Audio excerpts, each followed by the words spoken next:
the matter, buddy? It's her.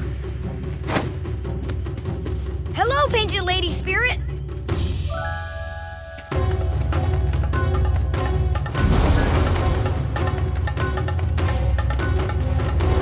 Excuse me. I don't mean to bother you, but my friend's sick and we're on kind of a tight schedule.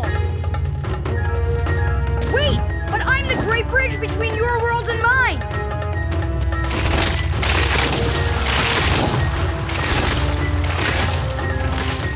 I know Hey-Bye. We're close personal friends.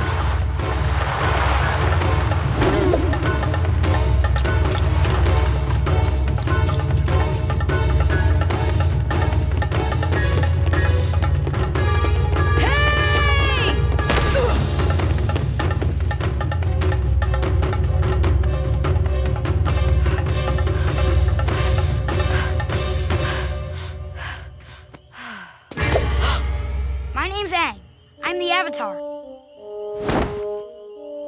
Well, hello, Avatar. I wish I could talk, but I am very busy. Yeah, me too. I hate that. No, you're really pretty for a spirit. I don't get to meet too many spirits, but the ones I do meet, not very attractive. Thank you, but You seem familiar too. a lot of people say that. No, you really seem familiar. Look, I really should get going.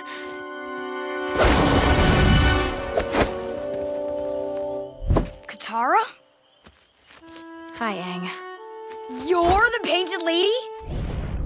It's funny. so good. She's like, I'm so sorry. What? Who, me? Yeah. No, young man. It's amazing.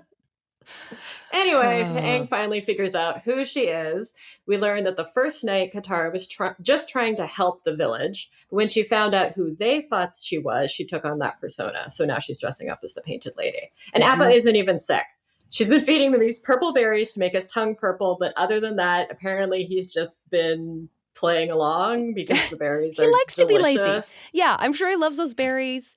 He likes to loaf around. You know what I mean? So it works out for him, I think. Yeah, I mean, I don't blame him. They've been like traveling all over the world. Appa needs a Yeah. break. Give Appa a break.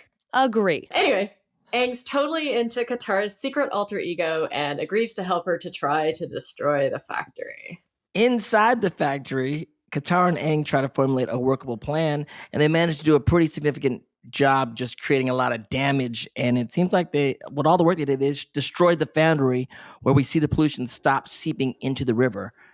But I was a little worried. I was like, look at these two guys. They're just in here, no plan. Just I know. let's just destroy this place. And then there was a part of me in my mind that was like, I know other factories and stuff that blew up, and it just destroyed all of the things around the area even worse. And I was like, Yeah. hopefully that doesn't happen. But it stopped.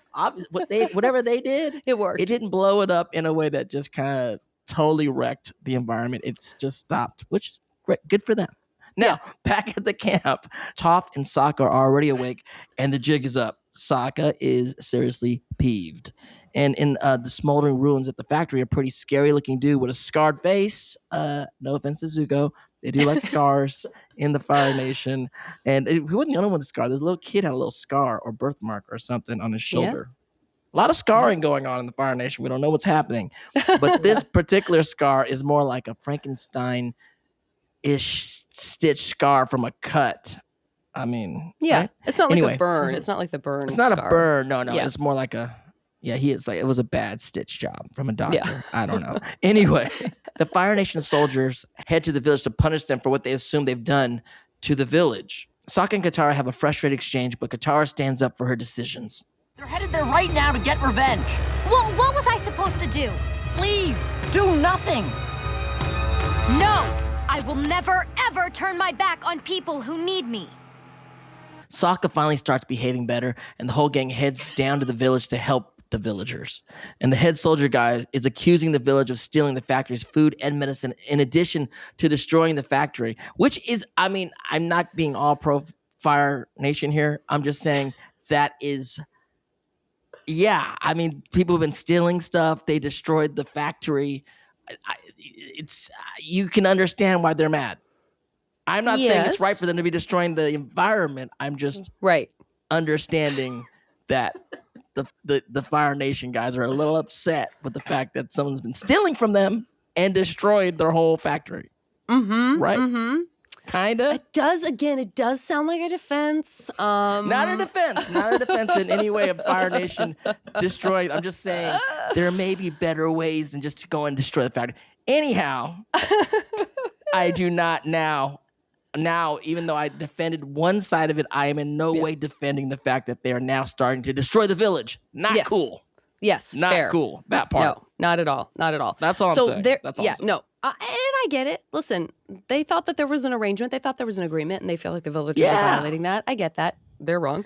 But, okay, so they're wreaking havoc, right? But just then, this mysterious fog begins to take over the town. The cute kid, we know, this kid knows what's up.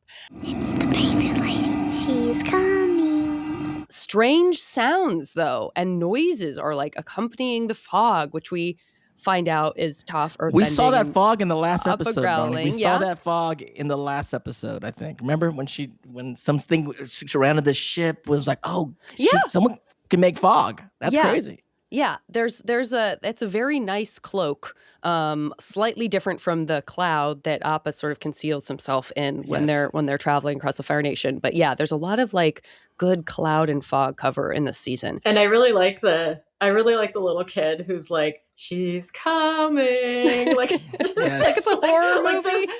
Like it's a horror movie, and the painted lady is gonna like descend on the Fire Nation and just like rend them limb from limb. Oh my gosh, I love that moment. You're right. It almost was like a Freddy Krueger-esque, like 1, 2, the painted lady's coming for you. It's wild. Yes.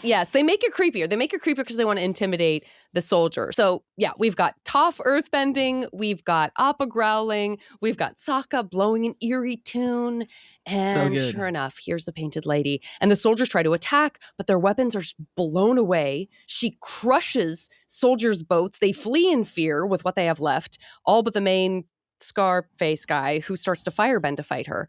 But the painted lady easily fights him off. Okay, she tells him to leave and never come back, and he paddles frantically away. So, success. The villagers are overjoyed, except for then they realize that she's only pretending to be the painted lady.